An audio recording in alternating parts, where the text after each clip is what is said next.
Atheists propose various arguments that God doesn't exist, an example of the problem of evil, and arguments against the reliability of the Bible. Mm-hmm. Is there evidence for God's existence? And if so, why should we trust and believe what the Bible says about him? Okay. I think we've covered a little bit of this in some of the other questions, but we'll kind of go into it. I find the arguments to be the origins of the universe, right? That nothing turning into something, and then life coming from non-life. I think that God is a very good explanation for that. Much better than it just happened, right? Some sort of powerful godlike entity. I think that the problem of evil actually has inside of it a proof for God.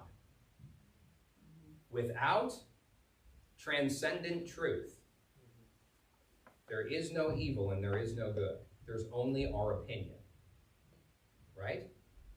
What I think is good, or what you think is good, we're on the same playing field, right? Well, we may argue among ourselves, and maybe you're more credentialed than I am and better written than I am and all of these things. That's a possibility. But we're still humans arguing over what's true and what's not true.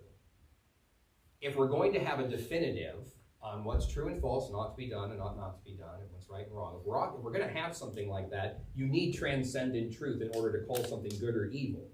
You say, well, we can come up with good and evil by what society thinks is good and evil.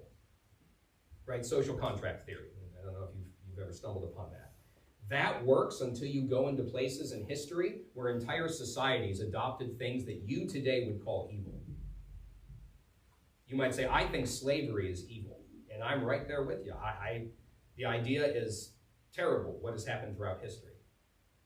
But there was a lot of times when certain societies thought it was just fine.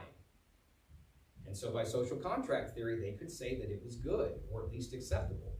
But today, I imagine people would not be comfortable in saying that. So the idea of good and evil and the problem of evil, how are you calling something evil if you don't have some sort of transcendent point of reference? All you have is what's popular or unpopular, or what you like or what you dislike.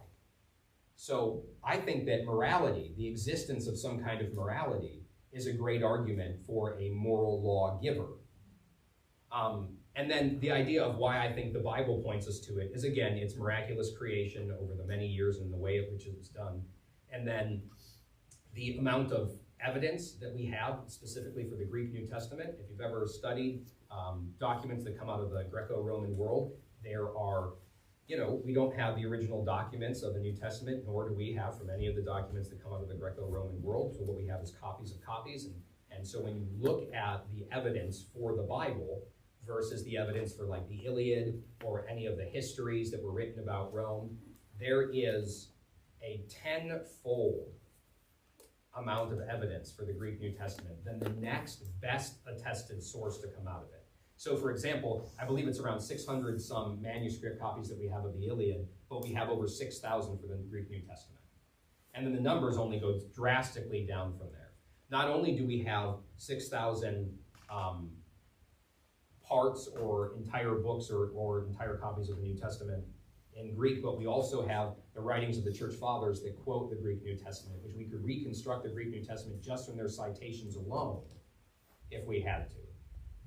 Then you have lectionaries, which are books that churches use that have excerpts from the Bible that need to be read on certain days at certain times, and that contains the text of the New Testament.